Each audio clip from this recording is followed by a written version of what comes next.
Hi hello friends, ഇന്നത്തെ പുതുപുത്തൻ എപ്പിസോഡിലേക്ക് എല്ലാവർക്കും സ്വാഗതം. അങ്ങനെ നമ്മുടെ ചാന്ദിനിക്ക് നമ്മുടെ സുഭാഷേട്ടനോട് ഒരു ഇഷ്ടം തോന്നാണ്. അങ്ങനെ ഇവരുടെ വീട്ടിലേക്ക് ചെല്ലുന്നുണ്ട് ചാന്ദിനി കാലത്ത് തന്നെ. ആ സമയത്ത് നമ്മുടെ നിധി അവിടെ മുറ്റത്ത് തനിയെ സ്കൂട്ടർ പഠിക്കുകയാണ്. അപ്പോൾ അത് കണ്ടുകൊണ്ട് നിൽക്കുകയാണ് നമ്മുടെ സുഭാഷേട്ടനും ഹരീഷും നികേഷും അച്ഛനും കൂടി. ആ സമയത്താണ് നമ്മുടെ ചാന്ദിനി അവിടേക്ക് വരുന്നത്. അപ്പോൾ ഇത് കാണുമ്പോൾ നമ്മുടെ സുഭാഷേട്ടനും തന്നെ സന്തോഷമാവാണ്. അങ്ങനെ എല്ലാവരും കൂടി നമ്മുടെ ചാന്ദിനിയെ വീട്ടിലേക്ക് കയറ്റുന്നുണ്ട്.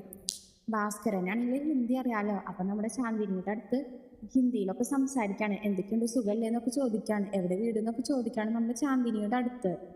അതിനുശേഷം നമ്മുടെ ഭാസ്കരനെ കളിയാക്കാൻ വേണ്ടിയിട്ട് ചാന്ദിനിയുടെ അടുത്ത് മലയാളം പഠിപ്പിച്ചു കൊടുക്കാണ് ഹരീഷും നികേഷും കൂടി. അങ്ങനെ ഓരോ മലയാളം പഠിപ്പിച്ചു കൊടുക്കാണ് ഭാസ്കരനെ കളിയാക്കാനിട്ടാണ്.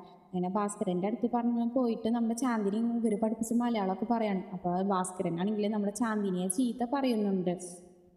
ഭാസ്കരൻ ചോദിക്കാണ്, അപ്പോൾ നിനക്ക് മലയാളം അറിയാലേ, പിന്നെ നീ എന്തിനാ ഇവിടെ വന്നിട്ട് ഹിന്ദി പറയുന്നതെന്നൊക്കെ ചോദിച്ച് ചീത്ത പറയാ. ഇതെല്ലാം കണ്ടുകൊണ്ട് നമ്മുടെ ഹരീഷും നികേഷും കൂടി ബാക്കിലിരുന്ന് ചിരിക്കുകയാണ്.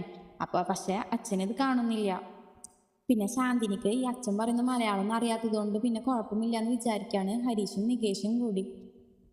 സുഭാഷേട്ടന് ശാന്തിനിക്ക് വേണ്ടിയിട്ട് നല്ല വിഭവങ്ങളൊക്കെ ഉണ്ടാക്കി വെക്കുന്നുണ്ട്.